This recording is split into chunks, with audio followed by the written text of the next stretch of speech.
کہ ہمارا مسلمانوں کا ایک پیج پر نہ ہونا، ایک سوچ پر نہ ہونا، ایک طریقے پر نہ ہونا. سوچ کے لحاظ سے معاملات میں اختلاف ہو سکتا ہے، لیکن عقیدے میں تو کوئی اختلاف نہیں ہوتا نا، عبادات میں تو کوئی اختلاف نہیں ہوتا نا، دین کو سیکھنے اور سمجھنے کے جذبے کے لحاظ سے تو کوئی اختلاف نہیں ہوتا نا، دین کے تحفظ اور دین کی بقا کے لحاظ سے تو کوئی اختلاف نہیں ہونا چاہیے نا. لیکن اس وقت ہماری کیفیت کیا ہے کہ ہر بات میں ہمارے اندر اختلاف ہوا پڑا ہے. اس کی وجہ کیا ہے؟ آپ ایک لمحے کے لیے سوچیے. اس کی وجہ فقط یہ ہے کہ ہم تمام کام کرنے کے لیے پہلے ابتدان جب سیکھنے کا مرحلہ ہوتا ہے اس دور میں ایک پلیٹ فارم پہ اکٹھے ہونے کو تیار ہیں. ہماری مصروفیات نام نہاد، ہمارے دوسرے معاملات جو ہے وہ ہمیں اس حد تک جکڑے ہوئے ہیں کہ ہم ایک پلیٹ فارم پر بیٹھ کر جو ہے وہ سیکھنے سمجھنے اور پھر اس پر آگے چلنے کو تیار ہیں. جب تک ہمارے اندر جو یکجہتی ہے وہ نہیں آئے گی، جب تک ہمارے اندر ایک ہونا نہیں آئے گا ہماری سوچ میں، ہمارے عمل میں اور ہمارے مقاصد میں، ہم کبھی بھی کامیابی کا رستہ اختیار نہیں کر سکتے. تو کامیابی کیسے آئے گی عزیز دوستو؟ کامیابی آنے کے لیے صرف ایک رستہ ہے.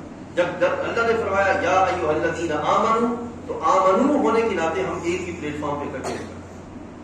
عقیدے کے بعد میں ہم سب سیم ہوں، کسی میں کسی طرح کا کوئی جو ہے وہ دورہ پن نہ ہو. اسی طرح عبادات کے بعد میں ہم سب جب وہ سیم ہوں، کسی میں دورہ پن نہ ہو. اسی طرح اخلاقیات کے بعد میں ہماری درستگی ہو، دورہ پن نہ ہو.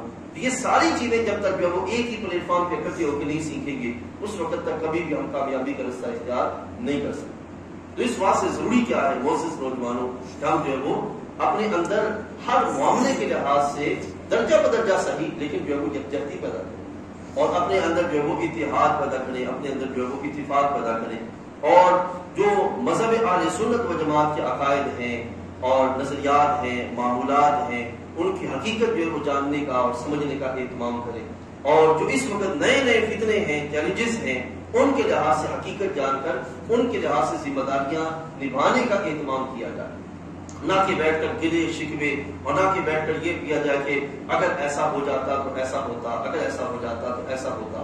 نہیں، ہمارے پاس اگر کسی کے پاس کوئی بھی صلاحیت ہے تو اس صلاحیت کو وہ اس لیول پر چلانے کا اہتمام کرے. تو پھر نتیجہ کیا نکلے گا کہ ہم اپنے آپ کو نظام ہدایت پر باقی رکھنے کا اہتمام کر سکیں گے اور ان چیلنجز کے لحاظ سے ہم اپنے آپ کو محفوظ رکھنے کا اہتمام کر سکیں گے.